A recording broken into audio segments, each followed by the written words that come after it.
بدون هیچ اقراری و سوالی زندگی ما بدون اختراعات توماس ادیسون بسیار متفاوت بود.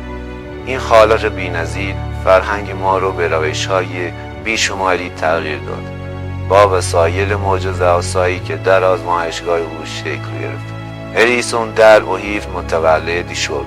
او اولین اختراعش را در 21 سالگی ثبت کرد و آخرین اختراعش نیز 2 سال بعد از مرگش به ثبت رسید. بیشتر اختراعات ادیسون به 8 دسته اصلی تقسیم می شوند: 1. باتری ها، 2. نیرو و برق، 3. دستگاه ضبط صوت، 4. سیمان و معدن، 5. تصاویر متحرک، 6. تلگراف و تلفن. در ادامه بحث‌های سرگرمی نمناک با چندین مورد از اختراعات او آشنا می‌شویم. دستگاه رایگیری. مدت‌ها پیش از آن که مردم با این دستگاه آشنا شوند، ادیسون به جهانیان اختراع جدیدی معرفی کرد و آن را دستگاه ثبت رای در مجلس و دولت بود. رایگیری به منظور پاسخ مثبت یا منفی. این دستگاه از موفقیت کمی برخوردار بود، چون سرعت فرآیند دستگاه کند بود. حتی یکی از سیاستمداران مجلس به او گفت اگر اختراعی در جهان باشد که نخواهیم او رو به کار بگیریم همین مورد است. اختراع بعدیش اختراع دستگاه ضبط صوت ادیسون به خوبی به ثبت رسید.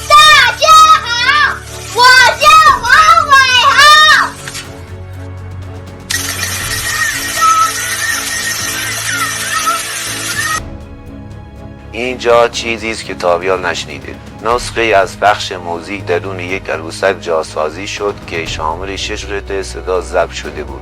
البته این تکنولوژی که در رابطه با هنر نیز بود هزینه بسیاری هم برداشت. اختراع ماشین‌های الکتریکی. وقتی ادیسون باتری آهنی را معرفی کرد، در ماشین‌های الکتریکی به کار گرفته شد. گروهی از سازندگان ماشین از این جریان الکتریکی باتری برای ماشین استفاده کردند. نیم قرن بعد ادیسون در مهمانی شام برای هنری فورد نوشت که عمر ماشین های الکتریکی به پایان رسیده است و چقدر هم درست میگفت. یکی از ساده ترین اختراعات ادیسون نگهداری از میوه. روشی برای نگهداری از میوه. زمانی که میوه رو درون ظرف شیشه قرار میدهید مانع از ورود هوا به آن میشوند.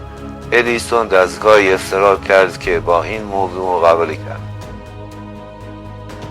سنگ آهن مغناطیسی. احتمالاً بزرگترین شکست مالی سنگ آهن مغناطیسی بود. دستگاهی که ادیسون در آزمایشگاه ساخت آن روبای مغناطیسی بود که آهن را از سایر موارد غیرقابل استفاده جدا میکرد.